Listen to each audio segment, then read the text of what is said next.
Hello friends, आज हम देखेंगे राजस्थान की जो नदियों के बारे में जो पार्ट इसमें देखेंगे। इस वीडियो को देखने के बाद आपको किसी भी और वीडियो को देखने की जरूरत नहीं पड़ेगी। राजस्थान की नदियों के बारे में जो हमारी ट्रिक है उससे बेस पे समझेंगे और इसको बिल्कुल ही सिंपल तरीके से समझेंगे। इस पार्ट में हम ओनली नदी का जो बेसिक है वो समझने की कोशिश करेंगे। उसके बाद में हर नदी जो अरब सागर, बंगाल की खाड़ी और आंतरिक सागर में गिरने वाली एक एक नदियों की हम डिटेल बाई डिटेल पढ़ेंगे। आप इसकी प्लेलिस्ट में जाके जो राजस्थान की जो नदियाँ हैं वहाँ से जाके आप सारी वीडियो देख सकते हो और उस वीडियो को देखने के बाद आपको किसी भी और वीडियो को देखने की जरूरत नहीं पड़ेगी, क्योंकि सारा वीडियो एक ही प्लेलिस्ट में आपको कवर हो जाएगा और कोई भी क्वेश्चन गलत होने की संभावना नहीं के बराबर होगी। तो स्टार्ट करते हैं हमारा वीडियो। और हाँ, जो भी चैनल पे नए सबसे पहले इस चैनल को सब्सक्राइब कर ले, जिससे कि आने वाली वीडियो नोटिफिकेशन आपको रिसीव के लेटेस्ट अपडेट के लिए चैनल को सब्सक्राइब करना ना भूलें। तो स्टार्ट करते हैं हमारा वीडियो। सबसे पहले हम देखते हैं राजस्थान की जो नदियाँ हैं। राजस्थान की जो नदियाँ जो 3 भागों में बांटी गई है: अरब सागर में गिरने वाली नदियाँ, बंगाल की खाड़ी में गिरने वाली नदियाँ, आंतरिक जल प्रवाह वाली नदियाँ। तो राजस्थान की जो नदियाँ 3 भागों में बांटी गई है। सबसे पहले हम देखते हैं अरब सागर में गिरने वाली नदियाँ, बंगाल की खाड़ी में गिरने वाली नदियाँ और आंतरिक प्रभाव में गिरने वाली नदियाँ। यानी 3 जी ये राजस्थान का आप डायग्राम देख सकते हो। उसके जो राजस्थान के जो पश्चिम में जो गिरती है नदियाँ वो अरब सागर वाली नदी कहती है, अरब सागर में गिरती है, उसको ए से डिनोट कर सकते हैं हम याद रखने के लिए। और बंगाल की खाड़ी में जो नदियाँ गिरती है यानी कि पूर्व की साइड, तो बी से डिनोट कर सकते हो और आंतरिक प्रभाव की जलियों को सी से। तो ए बी सी ओ से याद रख सकते हो आसानी से, जिससे कि आपको याद रहे कि अरब सागर में कौन सी नदियाँ कटती है, बंगाल की खाड़ी में, और आंतरिक जल प्रभाव वाली कौन सी नदियाँ हैं। इनको शॉर्ट ट्रिक के माध्यम से समझेंगे और इनको अच्छे से एक्सप्लेन जो भी वीडियो में दिया गया उसके हिसाब से हम देखेंगे। तो आप समझ चुके होंगे अरब सागर पश्चिम की साइड जो नदियाँ गिरती है, यानी कि जो पश्चिम की साइड में नदियाँ गिरेगी वो कौन सी होगी, अरब सागर वाली, और जो बंगाल की खाड़ी की साइड गिरेगी वो बंगाल की खाड़ी में। अंदर की जो आंतरिक प्रभाव वाली नदियाँ होगी वो सी से डिनोट कर सकते हो। तो ए बी और सी, अरब सागर की ओर गिरने वाली ऐसे याद रख सकते हैं, बी की बंगाल की खाड़ी से, बी से बंगाल की खाड़ी से याद रखने वाली, और सी से आंतरिक प्रभाव वाली। अब हम देखते हैं अरब सागर में गिरने वाली नदियाँ। अरब सागर में गिरने वाली नदियाँ हैं। अरब सागर में गिरने वाली नदियों की जो शॉर्ट ट्रिक है: अरब सागर में माही की, सोप, जा, सालू। माही की, सोप, जा, सालू। अरब सागर में गिरने वाली नदी कौन सी होगी, उसकी ट्रिक हो गई अरब सागर में माही की, सोप, जा, सालू। तो माही से माही, सो से सोम, पै से पश्चिम बनास, जा से जाकम, सा से साबरमती, लू से नून नदी। इसको आप ट्रिक के माध्यम से याद रख सकते हो, जिससे कि आपको लंबे समय तक याद रहे, और अलग अलग आप अलग कैटेगरी वाइज डिफाइन कर सकते हो, जिससे कि आपको अच्छे से पता हो कि अरब सागर में कौन सी नदी जाती है, बंगाल की खाड़ी में कौन सी नदियाँ जाएगी और आंतरिक प्रभाव वाली कौन सी नदियाँ हैं, जिससे कि आपका क्वेश्चन गलत होने की संभावना नहीं रहेगी। और इस ट्रिक के माध्यम से आप याद रख सकोगे कि इतनी नदियाँ हैं जो अरब सागर की साइड गिरती है और बंगाल की खाड़ी साइड गिरेगी और आंतरिक जल प्रभाव वाली। इसको ट्रिक, तो अरब सागर में गिरने वाली नदियों की ट्रिक क्या हुई, अरब सागर में माही की, सोप, जा, सालू। 3-4 बार रिपीट करना है, जिससे कि लंबे समय तक आपको अच्छे से ट्रिक के माध्यम से याद रह सके। अरब सागर में गिरने वाली नदियाँ, अरब सागर में माही की, सोप, जा, सालू। माही की, सोप, जा, सालू। माही की, सोप, जा, सालू। माही से माही, सो से सोम, पै से पश्चिम बनास, जा से जाखम, सा से साबरमती, लू से लूनी नदी। तो माही, सोम, पश्चिम बनास, जाखम, साबरमती, लूनी, ये कहाँ गिरती है, अरब सागर में, यानी कि पश्चिम की ओर गिरने वाली नदियों के नाम हुए। तो अरब सागर इसलिए जोड़ दिया गया जिससे आपको याद रहे कि अरब सागर वाली गिरने वाली नदियाँ हैं। तो अरब सागर में माही की, सोप, जा, सालू। अरब सागर में माही की, सोप, जा, सालू। अरब सागर में गिरने वाली नदियाँ कौन सी होगी, अरब सागर में माही की, सोप, जा, सालू। तो एक बार फिर से देख लेते हैं अरब सागर में गिरने वाली नदी की ट्रिक क्या हुई, अरब सागर में माही की, सोप, जा, सालू। तो माही से माही, सो से सोम, पै से पश्चिम बनास, जा से जाखम, सा से साबरमती, लू से लून नदी। तो अरब सागर में गिरने वाली नदियों की ये ट्रिक हो गई। अब हम नेक्स्ट देखते हैं बंगाल की खाड़ी में गिरने वाली नदियों की ट्रिक। बंगाल की खाड़ी में गिरने वाली ट्रिक क्या होगी, चंपा कालीबन बाण खावे। कालीबन, तो बंगाल की खाड़ी में गिरने वाली यानी पूर्व में गिरने वाली नदियों की ट्रिक क्या हुई, बंगाल की खाड़ी में गिरने वाली, बंगाल की खाड़ी में चंपा कालीबन, बंगाल की खाड़ी में चंपा कालीबन बाण खावे। बंगाल की खाड़ी में चंपा कालीबन बाण खावे। चंपा से चंबल, काली से, बै से बनास, बाण से बाणगंगा, खा से खारी, बै से बेड़ज। तो बंगाल की खाड़ी में गिरने वाली नदी की शॉर्ट ट्रिक क्या होगी, बंगाल की खाड़ी में चंपा कालीबन बाण खावे। बंगाल की खाड़ी में गिरने वाली नदियाँ, बंगाल की खाड़ी में चंपा कालीबन बाण खावे। चंपा से चंबल, काली से, बै से बनास, बाण से बाणगंगा, खा से खारी, बै से बेड़ज। तो बंगाल की खाड़ी में गिरने वाली नदियों की शॉर्ट ट्रिक क्या होगी, बंगाल की खाड़ी में चंपा कालीबन बाण खावे। चंपा से चंबल, काली से, बै से बन से बनास, बाण से बाणगंगा, खा से खारी, बै से बेड़ज। आपको जो 3-4 बार रिपीट करना है, जिससे आपको लंबे समय तक इस चीज़ ये याद रह सके।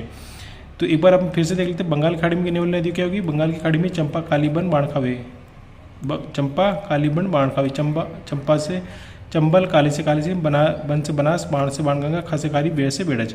अब हम नेक्स्ट देखते हैं, आंतरिक जल प्रवाह वाली नदियों की ट्रिक क्या होगी? घर में रूपा का रूप शाखा, घर में आंतरिक जल प्रवाह वाली नदियों की ट्रिक क्या होगी? आंतरिक जल प्रवाह की नदियाँ, घर में रूपा का रूप शाखा, घर में रूपा का रूप शाखा। 3-4 बार रिपीट करना हो जैसे लंबे समय तक याद रखिए। आंतरिक जल प्रवाह वाली नदियाँ, घर में रूपा का रूप शाखा, घर में रूपा का रूप शाखा। तो आंतरिक जल प्रवाह वाली घ से घर, मैं से मेहता, रूप से रूपारेल, का से कातली, रूप से रूपनगढ़, सा से साबी, का से काकनी। घर में रूपा का रूप शाखा, घर से कग्गर, मैं से मेहता, रूपा से रूपारेल, का से कातली, रूप से रूपनगढ़, सा से साबी, का से काकनी। तो आंतरिक जल प्रवाह वाली नदियों की ट्रिक क्या हुई? घर में रूपा का रूप शाखा, घर में रूपा का रूप, घर से घग्गर, मैं से मेहता, रूपा से रूपारेल, का से खातली, रूप से रूपनगढ़, सा से साबी, का से कातली। ये वीडियो आपको कैसा लग रहा है हमें कमेंट बॉक्स में जरूर कमेंट करके जरूर बताएं। और हाँ, जो भी फर्स्ट टाइम देख रहे हैं वो इस चैनल को सब्सक्राइब कर ले, जिससे कि आने वाली वीडियो नोटिफिकेशन आपको रिसीव हो सके। लेटेस्ट अपडेट के लिए चैनल को सब्सक्राइब करना ना भूलें, बेल आइकन जरूर दबा लीजिए, जिससे कि नोटिफिकेशन आपको तुरंत रिसीव हो सके। आंतरिक जल प्रवाह नदियाँ, घर में रूपा का रूप शाखा, घर में गगर, में से मेहता, रूपा से रूपारेल, का से कातली, रूप से रूपनगढ़, सा से साबी, का से काकनी। अगर आप नोट्स बना रहे तो अच्छे से नोट्स बना लें, जिससे कि आपको ट्रिक के माध्यम से एक ही वीडियो जो आपकी इसकी प्लेलिस्ट दी गई है वह सारा आपको एक ही प्लेलिस्ट में कवर हो जाएगा, और नेक्स्ट और कोई भी वीडियो आपको देखने की जरूरत नहीं पड़ेगी, जिससे कि आपको लंबे समय तक और एक भी क्वेश्चन नदियों से संबंधित गलत नहीं होगा। नेक्स्ट देख लेते हैं। अब देखते हैं राजस्थान का अफवाह तंत्र क्षेत्र या अफवाह तंत्र। राजस्थान का अफवाह तंत्र क्या है? इसकी शब्दावली। अफवाह तंत्र का वर्गीकरण, राजस्थान की नदियाँ और अफवाह, राजस्थान की झीलें। तो राजस्थान का जो अफवाह क्षेत्र या तंत्र है, राजस्थान का अफवाह क्षेत्र या तंत्र है, उसको कौन सी कैटेगरी में डिवाइड किया गया वो हम देख लेते हैं। राजस्थान का अफवाह क्षेत्र तंत्र, शब्दावली सबसे पहला हमारा आता है। इसकी शब्दावली क्या है? अफवाह तंत्र का वर्गीकरण करना है, राजस्थान की नदियाँ और राजस्थान की झीलों के बारे में देखते हैं। तो सबसे पहले हम देखते हैं इसकी शब्दावली। अफवाह किसको कहते हैं? एक नदी द्वारा जल का बहाव किया जाता है, एक नदी द्वारा जल का जो बहाव किया जाता है उसको क्या कहते हैं? अफवाह कहते हैं। इसको हम ये एक क्षेत्र हो गया, डायग्राम से समझते हैं, ये एक क्षेत्र हो गया, और इसके अंदर जो ये नाले वगैरह, जो नालियाँ वगैरह आके मिलती है, तो इससे एक अफवाह बनता है, यानी ये बहाव बन रहा है, नदी का एक बहाव बन जाता है, तो उसको क्या कहते हैं? अफवाह कहते हैं। एक नदी द्वारा जल का जो बहाव किया जाता है, यानी कि नदी के अंदर जो ये जो नाले या नालियाँ जो आके मिल रही है, जितनी भी होती है, वो सारी मिलके एक बहाव का निर्माण कर लेती है, जो क्या कहलाती है? नदी कहलाती है। एक नदी द्वारा जल का जो बहाव किया जाता है वो क्या कहलाता है? नदी। और अब देखते हैं अफवाह क्षेत्र तंत्र क्या होता है। मुख्य और सहायक नदियों द्वारा निर्मित तंत्र। मुख्य और सहायक, जैसे अभी हमने देखा है, जो नालियाँ और ये नाले आके मिलते हैं, तो वो एक क्या हो जाता है? नदी का निर्माण करते हैं। और इसके साइड में जो जितनी भी सहायक नदियाँ आके मिलती है, जितनी भी सहायक नदियाँ आके मिलेगी, उससे वो उसका क्या करेगी? अफवाह तंत्र का निर्माण करेगी। तो मुख्य एवं सहायक नदियों द्वारा निर्मित जो तंत्र होता है, मुख्य एवं सहायक नदियों द्वारा जो निर्मित तंत्र होता है वो क्या कहलाता है? अफवाह तंत्र कहलाता है। तो इससे आप समझ रहे होंगे कि मुख्य एवं सहायक नदियों द्वारा जो तंत्र अफवाह तंत्र क्या होता है? मुख्य एवं सहायक नदियों द्वारा निर्मित। तो ये नदी नालियों द्वारा एक नदी का निर्माण, अफवाह का एक निर्माण करता है, जो नदी ये बहती है, और इसमें मुख्य और सहायक नदी आके मिलती है, तो वो एक तरह से क्या हो जाता है? अफवाह तंत्र हो जाता है। इस डायग्राम से आप समझ सकते हो। अब हम नेक्स्ट देखते हैं जल संभर एवं जल विभाजक क्या होता है। जल संभर और जल विभाग। अब हम देखते हैं अरावली जल संभर, जल विभाजक। जल विभाजन को जो बांटती है वो क्या होता है? जल संभर कहलाता है, जल विभाजक। तो इसमें बांटने का काम कौन कर रहा है? अरावली पर्वतमाला कर रही है, और एक भोराट का पठार। दो है, अरावली पर्वतमाला और भोराट का पठार। तो हम देखते हैं अरावली जो पर्वतमाला है उसको क्या डिवाइड कर रही है? एक ये राजस्थान का नक्शा है, इसके अंदर ये अरावली पर्वतमाला है। अरावली जो पर्वतमाला आप इसमें देख रहे हो, इसके जो पश्चिम में जो गिर रही है वो क्या कहलाती है? अरब सागर में गिरने वाली नदी। इसके पूर्व में जो गिरती है वो कहती है बंगाल की खाड़ी की ओर गिरने वाली नदियाँ। तो आप अब देख रहे होंगे, तो अब हमने देखा था ए से डिनोट किया था जो अरब सागर की, बी से बंगाल की खाड़ी, और सी से जो अंतरिक्ष प्रवाह थी। तो अरब सागर की ओर गिरने वाली नदियाँ जो इसके पश्चिम से गिरती है अरावली की, यानी कि ये डिवाइड कर रही है इसको, किसको? जल विभाजक का कार्य कर रही है अरावली पर्वतमाला। तो इसके जो इस साइड, जो पश्चिम की साइड जो नदियाँ गिर रही है, तो वो क्या कहला रही है? अरब सागर। और इसकी जो पूर्व की साइड वो गिरती है वो क्या कहलाती है? बंगाल की खाड़ी की ओर गिरने वाली नदियाँ। तो ये जो अरावली पर्वतमाला है, इसको जल का विभाजक का कार्य करती है। तो इससे समझ सकते हैं। अब नेक्स्ट हम देखते हैं भोराट का पठार। ये भी जो जल का विभाजक का कार्य करती है। भोराट का पठार में हम देखते हो ये गोकुंदर जो राजस्थान है, और गोकुंदरा उदयपुर, और कुंभलगढ़ राजसमंद, ये इसके जो पश्चिम की साइड वो गिरती है वो कहलाती है अरब सागर में गिरने वाली नदियाँ। इसके जो पूर्व की साइड गिरती है वो बंगाल की खाड़ी में गिरने वाली नदियाँ। बोराट का अगर आपने पिछली वीडियो देखा होगा तो उसके अंदर ट्रिक थी भोकुंगा, एक फनी ट्रिक थी जिसे हम याद रख सकते हैं। ये रीट के अंदर भी जो फर्स्ट लेवल का जो अभी एग्जाम हुआ है कुछ दिन पहले, तो उसके अंदर भी पूछा गया था बोराट का पठार मतलब कौन से पठार के बीच में बता है, तो बोराट का पूछा गया था। इसमें बोराट का पठार का तो भोकुंगा कुंभलगढ़ और गोकुंदा के बीच का पठार, तो भोकुंगा कुंभलगढ़ राजसमंद गोकुंदा उदयपुर। तो इसको फनी ट्रिक से ऐसे भोकुंगा, अगर कुत्ता कोई बोलता है कुत्ते को बोलता है नहीं भोकना तो वो क्या बोलेगा भोकुंगो, भोकुंगो। तो ये याद रखना फनी ट्रिक, लंबे समय तक याद रहेगी आपको भोकुंगो। तो भो से बोराट का पठार, कू से कुंभलगढ़ का, गो से गोकुंदा। तो कुंभलगढ़ का है राजसमंद में और गोकुंदा का है उदयपुर में। गोकुंदा जो है कौन से उदयपुर में। इसके जो पश्चिम से गिरने वाला नदियाँ है वो अरब सागर में गिरती है और इसके जो पूर्व की साइड गिरती है बंगाल गिरती है। ये दोनों जल विभाजक का कार्य करती है, जो जल संभर भी कहते हैं इसको। जल विभाजक या जल संभर एक ही बात है, इसको कहते हैं। तो आपने देखा अभी इस वीडियो में अरावली पर्वतमाला और बोराट का पठार जो दो भागों में इसको विभक्त करती है। अब नेक्स्ट देखते हैं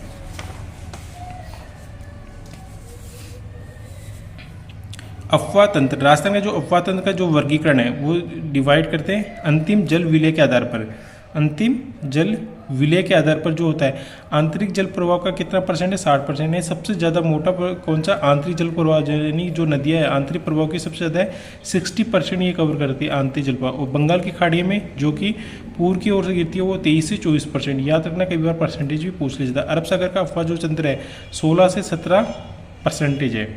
तो आंतरिक जल प्रवाह का 60%, वो बंगाल की खाड़ी से 23 से 24% और अरब सागर में 16 से 17%। याद रखना है, ये कई बार एग्जाम में पूछा जाता है। अब देखते हैं धरातल के आधार पर या भौतिक आधार पर। वो धरातल के आधार पर मैदानी अफवाह तंत्र कितना है 30% और पहाड़ी जो अफवाह तंत्र है 70%। यानी कि अधिकतर जो नदियां हैं वो पहाड़ों से निकलती है। तो इससे आपको पता लग रहा होगा कि जो भी हमारा मोटा मोटा जो अफवाह तंत्र का भौतिक प्रदेश है वो पहाड़ी क्षेत्र से है। यानी 70% अफवाह तंत्र पहाड़ी प्रदेश से 70% और मैदानी क्षेत्र से कितना था 30%, यानी कि 30%। अब हम देखते हैं इसको ढाल के अनुसार समझने की होती है। ढाल के अनुसार अब हम समझते हैं ढाल के अनुसार और ढाल के विपरीत। ढाल के अनुसार अब आप ये राजस्थान का जो नक्शा देख रहे होंगे तो इसका जो ढाल है इसका देखो आप इस साइड इसका ढाल है ये इस साइड, और सिक्कर में जो ये कातली नदी है वो ढाल की विपरीत बहती है। तो ढाल इस साइड हो गया और कातली नदी किस साइड बह रही है, इसकी विपरीत बह रही है। जैसे ही चंबल नदी है इसका ढाल इस साइड में, नीचे की साइड में ढाल इसका ढाल किधर था, पश्चिम की साइड में था इधर से, और इसका ढाल क्या है दक्षिण की साइड। तो ये नीचे की साइड है तो चंबल नदी ढाल के विपरीत बह रही है। तो एक तो कातली नदी ढाल के विपरीत बहती है और चंबल नदी ढाल के विपरीत। तो इससे आप समझ सकते हो कि ढाल के विपरीत कैसे और ढाल के अनुसार कैसे। अगर ढाल के अनुसार है तो वो ढाल के अनुसार हो जाएगी और ढाल के विपरीत, जैसे कातली नदी ढाल के विपरीत बहती है और चंबल भी नदी है जो इस साइड से होके बहती है जो कि ढाल के विपरीत बहती है। तो इस वीडियो से आप समझ सकते हो जी ये अरावली पर्वतमाला है। इस वीडियो से आप ऐसे समझ सकते हो कि ढाल के अनुसार कैसे होगा। अब नेक्स्ट देखते हैं हम जो मोस्ट इंपॉर्टेंट क्वेश्चन है जो हर एग्जाम में पूछा जाता है। महत्वपूर्ण तथ्य हम देखते हैं राजस्थान की नदियों से संबंधित महत्वपूर्ण तथ्य को। राजस्थान की सबसे लंबी नदी कौन सी है, चंबल नदी राजस्थान की सबसे लंबी नहीं।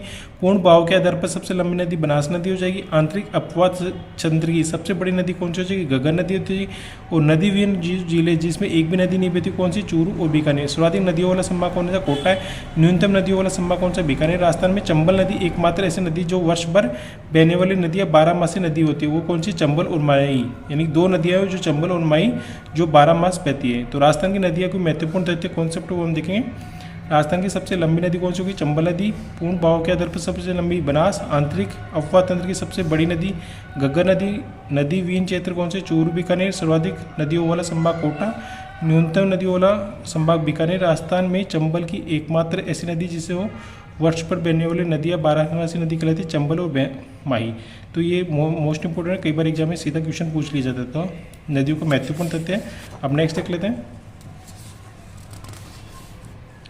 जल ग्रहण क्षेत्र। जल ग्रहण अवरोही क्रम में हम देखते हैं बनास का कितना है 24.21%। जो बनास का है, लूनी का 20.21%, चंबल का है 17.18%, माही का 9.4%। जो जल प्रवाह क्षेत्र है। और सर्वाधिक सतही जल वाली नदियों का कैसे होगा, सर्वाधिक सतही जल नदियों का चंबल। सर्वाधिक सतही जल नदियाँ चंबल है, बनास है, लूनी और माही है। राजस्थान में 12 मासी नदी चंबल बनास, चंबल माही। सर्वाधिक जिलों में बहने वाली नदियाँ चंबल बनास और लूनी। तीन है जो 6 जिलों को कवर करती है, चंबल बनास और लूनी। तो आपने देखा जो राजस्थान की नदियों है उसका बेसिक देखा है हमने ऑलरेडी। इसमें एक बार फिर से इसका देख लेते हैं।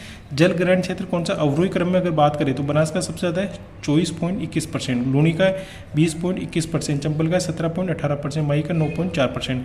कई बार एग्जाम में ये ऐसा सीधा क्वेश्चन पूछ लिया जाता है अवरोही क्रम के साथ, तो बनास, लूनी, चंबल और माही इस हिसाब से आएगा। और सुराही सतही जल वाली नदियाँ कौन सी की, चंबल, बनास, माही और लूनी। और राजस्थान में 12मासी नदियाँ कौन सी बहती है, चंबल और माही 2 नदियाँ हैं जो राजस्थान में 12मासी नदियाँ बहती है। सर्वाधिक जिलों में बहने वाली नदियाँ कौन सी होगी, सर्वाधिक जिलों में बहती है चंबल बहती है, बनास बहती है और लूनी बहती है। 6 जिलों के अंदर बहती है तीनों नदियाँ। तो ये वीडियो आपको कैसा लगा हमें कमेंट बॉक्स में कमेंट करके जरूर बताएं। और हाँ, जो भी चैनल पे नए सबसे पहले चैनल को सब्सक्राइब कर लीजिए, जिससे कि आने वाली वीडियो नोटिफिकेशन पूरी से उसके लेटेस्ट अपडेट के लिए चैनल को सब्सक्राइब करना ना भूलें। तो नेक्स्ट वीडियो में हम एक नदियों के बारे में देखें जो टोटल जो हमारे जो अरब सागर में कौन सी गिरती है, बंगाल की खाड़ी में कौन सी है, आंतरिक जल प्रवाह वाली नदियाँ कौन सी है। एक आपको नदियों के बारे में समझेंगे और उसकी ट्रिक के माध्यम से समझेंगे, जिससे कि आपको आसानी से याद हो सके। तो आज के लिए इतना ही, धन्यवाद।